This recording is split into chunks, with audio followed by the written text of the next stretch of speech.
بسم الله الرحمن الرحيم الحمد لله رب العالمين والصلاة والسلام على سيدنا ومولانا محمد وآلہ وازواجہ وذریتہ اجمعین۔ کتاب کا آغاز ہے یہ حجت اللہ البالغہ کا۔ بسم اللہ الرحمن الرحیم۔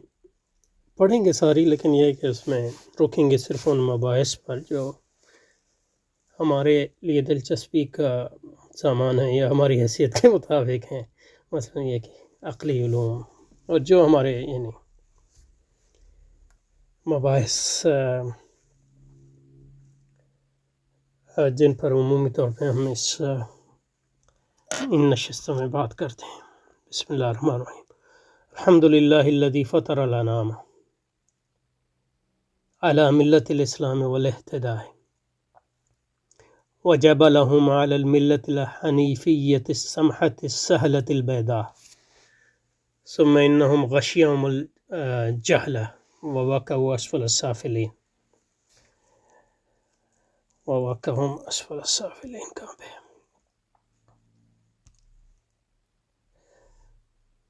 وأدركهم الشقاء فرحمهم ولطف بهم وبعث إليهم الأنبياء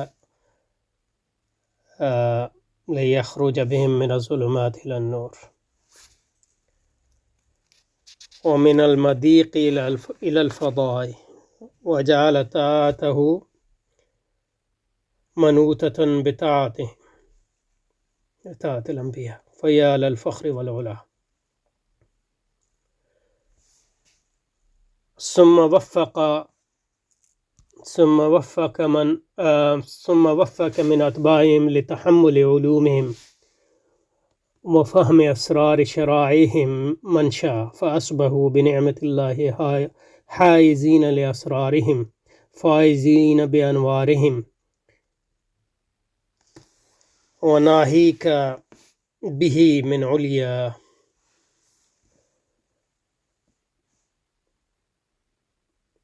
وفضل الرجل منهم على 1000 عابد وسموا في الملكوت عظماء وساروا بحيث يدعو لهم خلق الله حتى الحيتان في جوف الماء وصل اللهم وسلم عليهم وعلى ورثتهم ما دامت الأرض والسماء وخص من بينهم سيدنا محمد المؤيد بالآيات الواضحة الغرة بأفضل الصلوات وأكرم التحيات وأصفى الاصطفاء وصل اللهم وسلم عليهم وعلى ورثتهم ما دامت الأرض والسماء وخص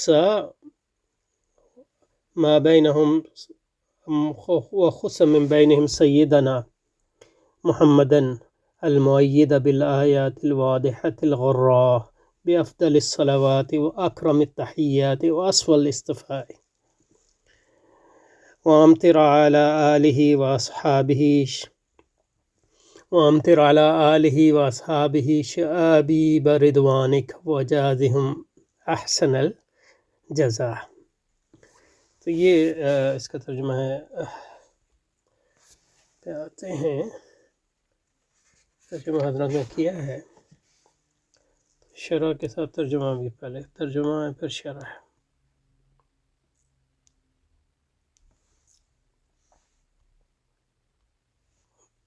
تمام تعریفیں اللہ کے لیے ہیں جس نے مکلف مخلوق الحمدللہ، یعنی یہ جن و انس کو مذہب اسلام، دین اسلام، علی ملت الاسلام۔ ملت کا ترجمہ مذہب تو صحیح نہیں ہے، ملت مطلب یہ ہے کہ طریقہ اور عقیدہ، ہدایت، اسلام اور ہدایت کے طریقے پہ پیدا کیا اور چلایا۔ تمام تعریف اس کے لیے جس نے جن و انس کو مذہب اسلام، دین اسلام،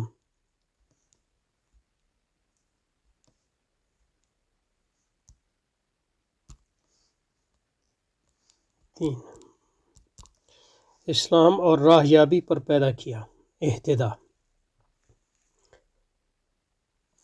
اور سیدھی، نرم، آسان اور روشن ملت پر ان کی تخلیق فرمائی۔ ملت میں نا بھی دین ہے، عقیدہ۔ سیدھے وجبل علی الملت حنیفیت السمح السہلہ البیضاء. حنیفیت جو ہے وہ سیدھا طریقہ، وہ ابراہیم علیہ السلام کا طریقہ، السمح السہلہ، سیدھا نرم آسان اور روشن. بیضاء جو ہے یہ روشن پر ان کی طرف، پھر ان پر نادانی چھا گئی لوگوں پر. ثم انہم غشیہم الجہل، اور وہ انتہائی پستی میں جا پڑے. یعنی جب ہدایت ان پہ آ گئی تو ہدایت سے روگردانی کے نتیجے میں، اور بدبختی نے ان کو دبوچ لیا. وَأَدْرَكَهُمُ الشَّقَاءُ، پس اللہ تعالیٰ نے ان پر مہربانی فرمائی. وَلَطَفَ بِهِمْ، اور ان پر لطف و کرم کا معاملہ فرمایا، ان کی طرف انبیاء کو مبعوث کیا ان کو یاد دہانی کے لیے، تاکہ اللہ تعالیٰ ان کو تاریکیوں سے روشنی کی طرف اور تنگی سے کشادگی کی طرف نکالیں. لِيَخْرُجَ بِهِمْ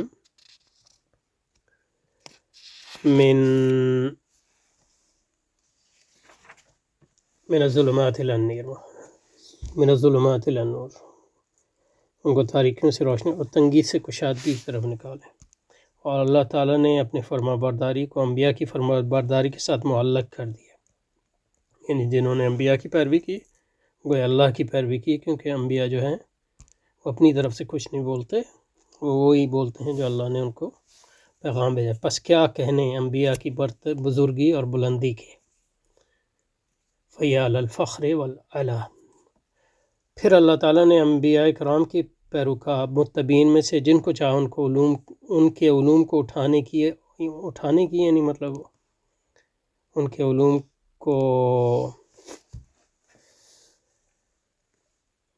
علوم کی خدمت کی توفیق عطا فرمایا، ان کی شریعتوں کے رموز کو سمجھنے کی توفیق بخشی. چنانچہ وہ اللہ کے فضل سے انبیاء کے بھیدوں کو سمیٹنے والے، ان کی یعنی رموز اور راز اور رموز کو، ان کے اسرار کو سمیٹنے والے، یعنی ان سے فائدہ اٹھانے والے، اور ان کے انوار کو حاصل کرنے میں کامیاب ہو گئے. اس سے بڑی سربلندی اور کیا ہو سکتی ہے. اور اللہ تعالیٰ نے وارثین علوم نبوت میں سے ایک کو ہزار عابدوں پر برتری بخشی. وارثین علوم نبوت میں سے ایک کو یعنی ایک عالم کو 1000 عابدوں پر برتری، اور حضرات فرشتوں کی دنیا میں بڑے لوگ کہلائے. وہ حضرات اس قدر بلند رتبے تک پہنچے کہ تمام خلق خدا حتیٰ کہ مچھلیاں، پانی کی مچھلیاں بھی ان کے لیے دعا گو ہو گئیں. وفضل الرجل منهم على 1000 عابد وسموا في الملكوت عظما. ملکوت کا ترجمہ فرشتہ کیا ہے انہوں نے. ملکوت عمومی عالم ملکوت، فرشتوں کی اور نورانی مخلوق کی آماجگاہ آئی گیس. وساروا بحيث يدعو لهم خلق الله حتى الحيتان في جوف الماء. پس خدایا بے پایاں رحمت اور سلامتی نازل فرما ان انبیاء پر اور ان کے وارثین پر، اور جب تک کہ آسمان و زمین قائم رہے ہوں، اور ان میں سے مخصوص فرما یعنی اس رحمتوں کو اور سلامتی کو ہمارے آقا محمد صلی اللہ علیہ وسلم پر کو جو روشن اور واضح معجزات کے ساتھ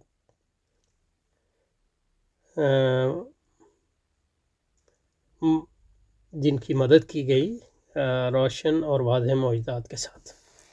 اردو بھی بامحاورہ نہیں ہے. بہترین درودوں کے ساتھ اور عمدہ سلاموں کے ساتھ اور برگزیدہ مقبولیت کے ساتھ، اور برسا آپ کے خاندان پر، آپ کے ساتھیوں پر اپنی خوشنودی کے موصلہ دھار بارش، اور ان کو بہترین صلاح عطا فرمائے. تو یہ ہے تحت اللفظ ترجمہ ہے.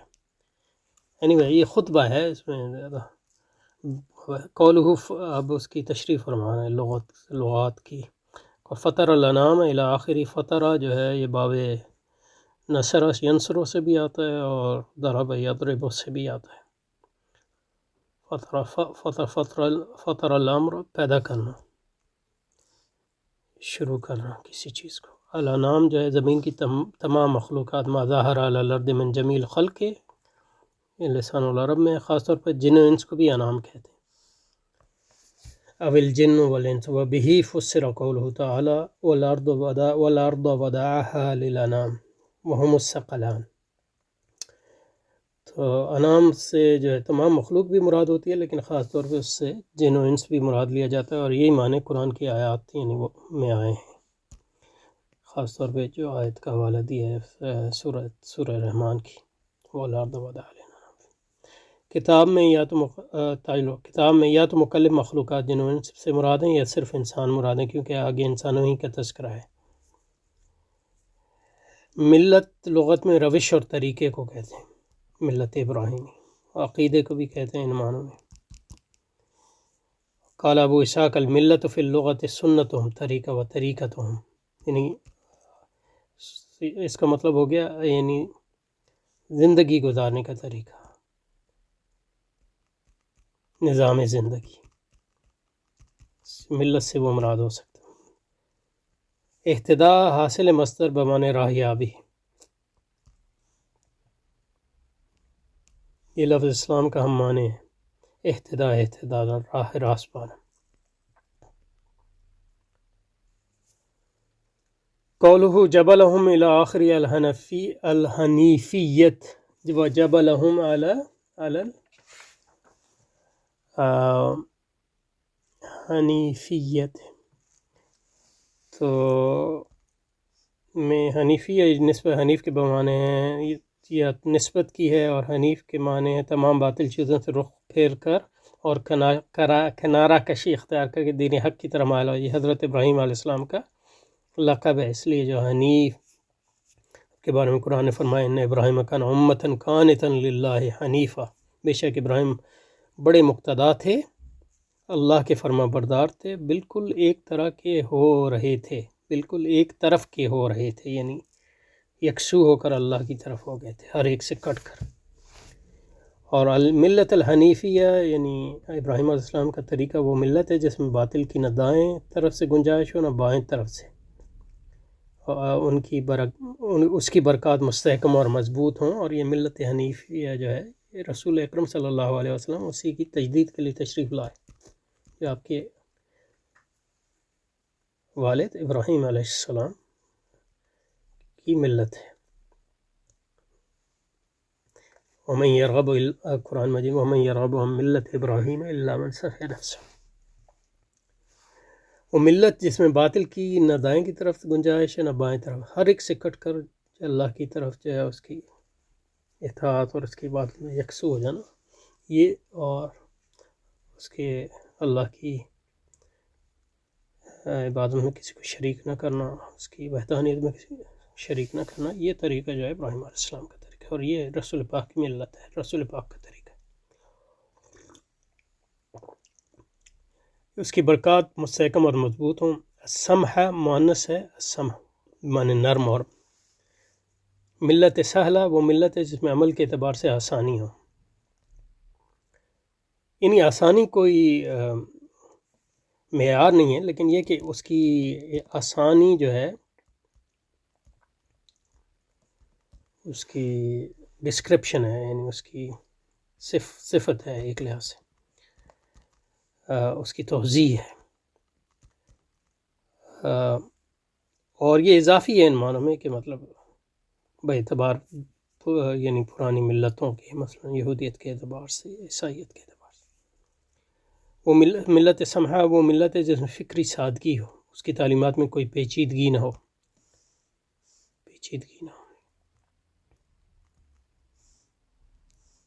سادگی.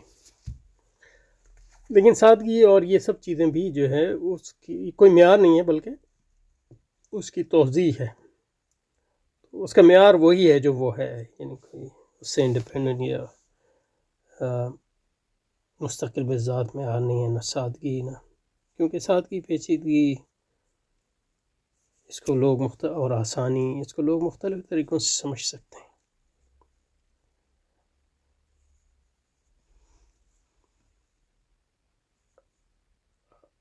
البیضاء مؤنث العابیت بمعنی سفید اور روشن. ملت بیضاء وہ ملت ہے جس کا ہر معاملہ جلی اور روشن ہو، اس کی تعلیمات قابل فہم ہو، ان میں سادگی ہو، ہر شخص ان کو بوجھ سکتا ہو، یعنی ہر شخص کے لیے اس میں جو ہے ہدایت ہے، اس لیے وہ عمومی ہدایت ہے، صرف علماء کے لیے نہیں، صرف شہروں میں رہنے والوں کے لیے نہیں ہے، صرف عربوں کے لیے نہیں ہے، سارے جہانوں کے لیے۔ اب یہاں سے جو ہے اس کی تشریح شروع کی ہے، تو اتنا کافی ہے یہ خطبہ، تو اس کی تشریح انشاءاللہ اگلی بار پڑھیں گے۔ اور اس کو اگر آپ کے پاس ہو حجت اللہ البالغہ، جس کے نیا ایڈیشن ہے حضرت کا، تو اس میں جو تعلیقات ہیں اس میں سے ہی شرح میں بھی اس میں کافی لیا ہے یہاں، کہ میرے سامنے پڑی ہے، لیکن اس کی پی ڈی ایف میرے پاس ابھی نہیں ہے، تو اس کو بھی سامنے رکھ لیں تو بہت آسانی ہوگی۔